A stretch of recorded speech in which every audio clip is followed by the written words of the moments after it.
Hello, this is Winning, and welcome to another AFI 100 Greatest American Film List review.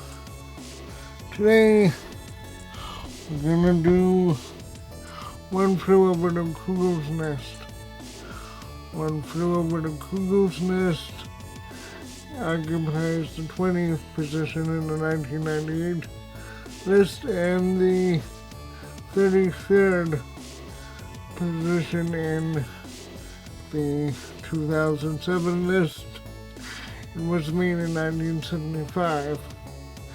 Starring Jack Nicholson, it was his first crazy role in 2017, in which I'm filming this. Jack Nicholson often plays crazy, loony characters ever since One Flew Over the Cuckoo's Nest. Nicholson plays R.P. Murphy, who is basically a cut-up. He's transferred from jail to an insane asylum because the people at the jail wanted to teach him a lesson, because he's a rabble-rouser and he doesn't really take anything seriously. And when he meets with the warden for the first time, he asks the warden, "Do you think I'm crazy?" and just antagonizes the warden. So basically we're not off to a good start. But in the yard with the other patients, he's actually pretty good. At first I thought he was fooling around with this Native American named Chief. Well, actually, that's what he called him. He just wants to evoke response from Chief.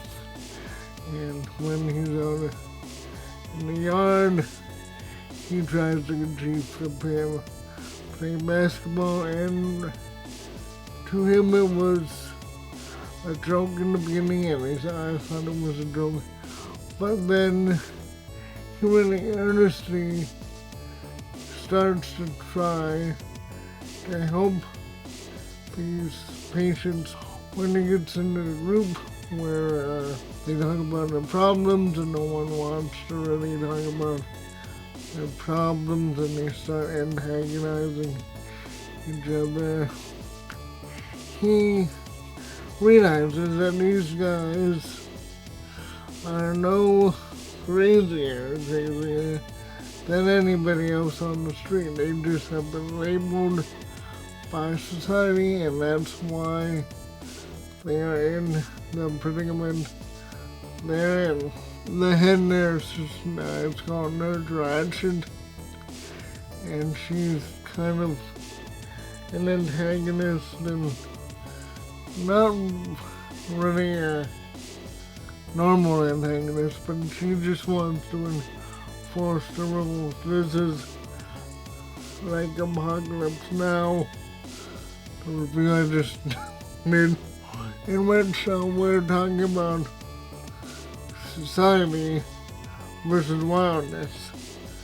Society, in this case, is the asylum. They have a regimented routine, and they have things they can't do, and no one speaks out, and everyone takes their meds, and everyone goes to group, and no one questions whether these people are sane or insane, because obviously they're insane if they're in the asylum.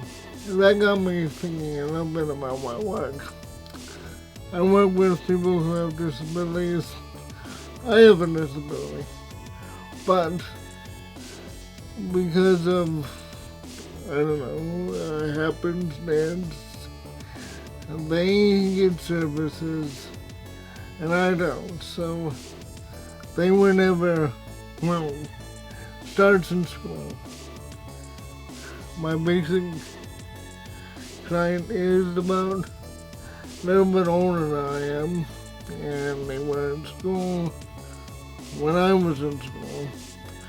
but they were in a different district, and they were schooled in the resource room. That's what we call the special ed room, because special ed is a derogatory term.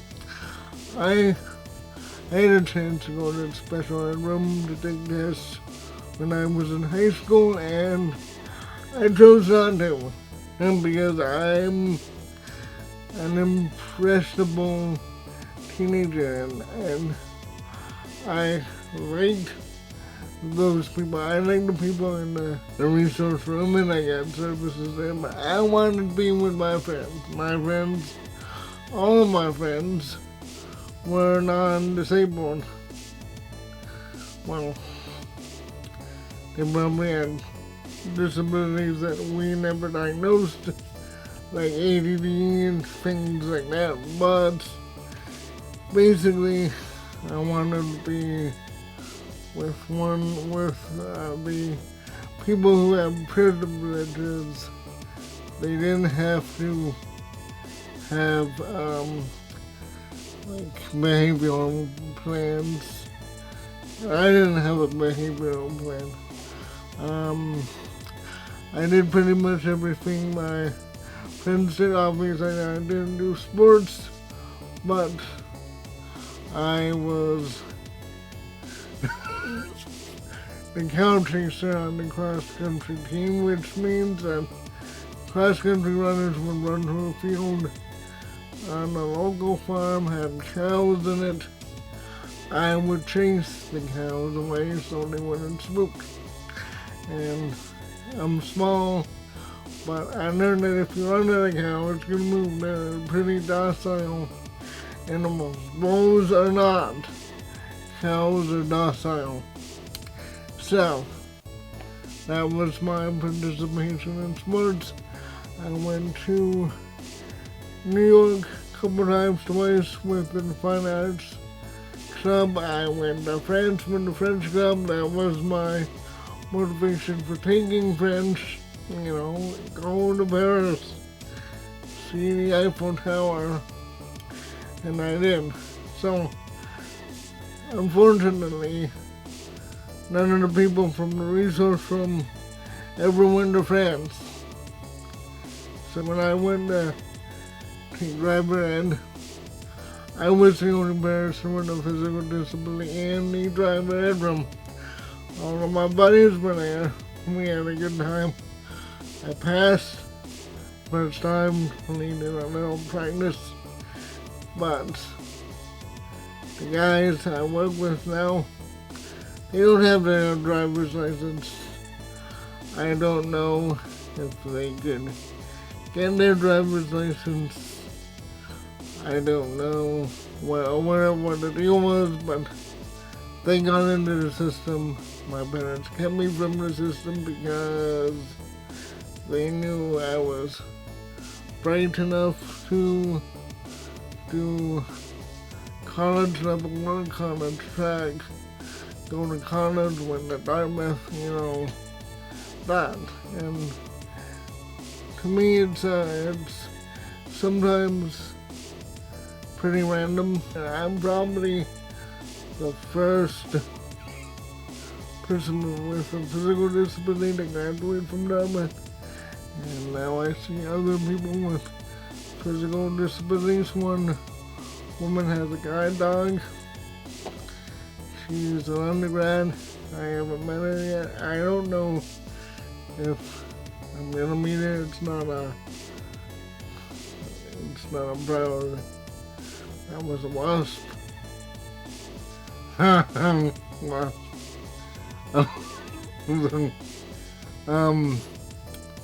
So we're getting off track, but it cut me deep in this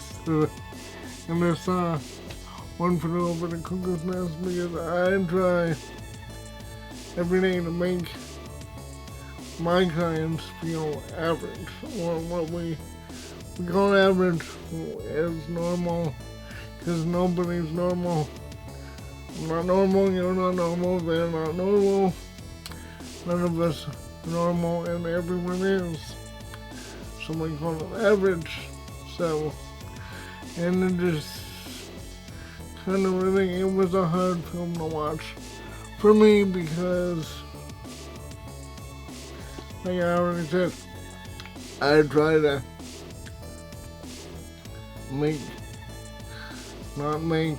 I try to help people feel the way I feel, like the sky's the limit for me, and, I can do whatever I want, within the guidelines of what average people do.